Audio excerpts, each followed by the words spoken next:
بسم اللہ الرحمن الرحیم۔ معزز خادم حضرات، السلام علیکم ورحمۃ اللہ وبرکاتہ۔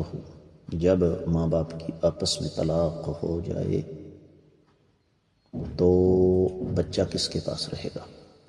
یہ ہے حدیث مبارکہ کے آج کے سبق کا موضوع۔ مشکوٰۃ المصابیح کتاب النکاح، باب ہے بچوں کی بلوغت اور نگہداشت کے حوالے سے 3383 حدیث کتاب میں اور تیسری ہے باب میں۔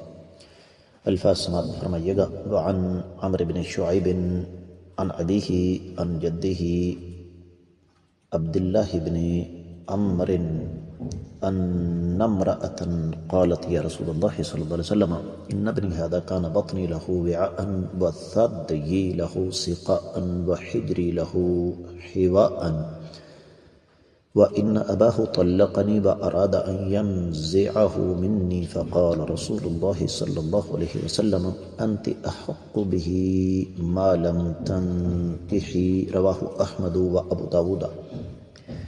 معزز خاتم حضرات، آپ نے سماعت فرمایا کہ یہ روایت سنن ابی داؤد اور مسند احمد بن حنبل میں ہے۔ تفصیلی حوالہ نوٹ فرما لیجئے۔ سنن ابی داؤد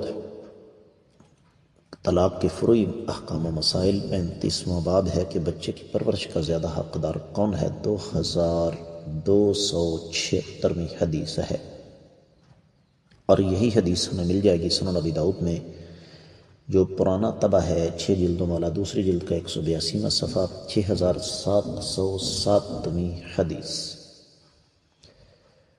اور یہ حدیث جب میں نے اس کی تحقیق اور تخریج کی تو پتہ یہ چلا کہ یہ کم از کم حسن درجے کی روایت ہے، قابل حجت ہے۔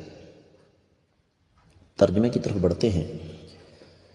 سیدنا عبداللہ بن عمر بن عاص رضی اللہ تعالیٰ عنہ سے روایت ہے کہ ایک عورت آقا علیہ السلام کی خدمت میں حاضر ہوئی اور اس نے عرض کیا، اللہ کے رسول صلی اللہ علیہ وسلم، یہ میرا بیٹا ہے، میرا پیٹ اس کا گر رہا، اس نے میری چھاتی سے دودھ پیا، میری گود میں اس نے تربیت اور پرورش پائی ہے، اس کے والد نے مجھے طلاق دے دی اور اب یہ مجھ سے چھیننا چاہتا ہے اس بیٹے کو۔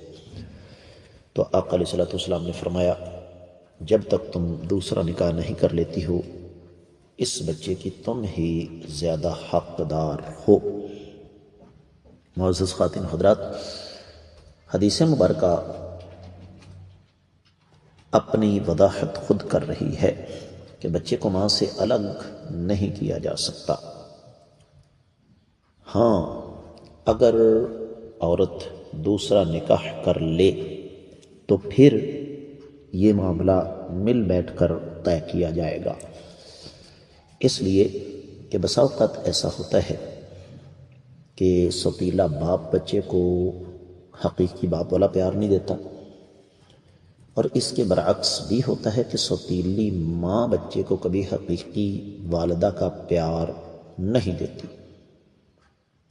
اہل علم یہ فرماتے ہیں کہ ان حالات میں پھر بچہ جب تھوڑا سا بڑا ہو جائے تو اس کو اختیار دے دیا جائے گا کہ اب تم جس کے ساتھ رہنا چاہو تم رہ لو، یعنی یہ معاملہ بیٹھ کر افہام و تفہیم کے ساتھ حل کرنے والا ہے، اس کو متنازع نہیں بنایا جا سکتا۔ تو یہ ہے اصل میں مسئلے کا حل۔ تو میں امید کرتا ہوں کہ یہ حدیث مبارکہ آپ کو اچھی طرح سمجھ آ گئی ہوگی۔ انشاءاللہ اگلی حدیث مبارکہ ہم آنے والے سبق میں پڑھنے والے ہیں۔ آج کے سبق سے اجازت دیجیے۔ السلام علیکم ورحمۃ اللہ وبرکاتہ۔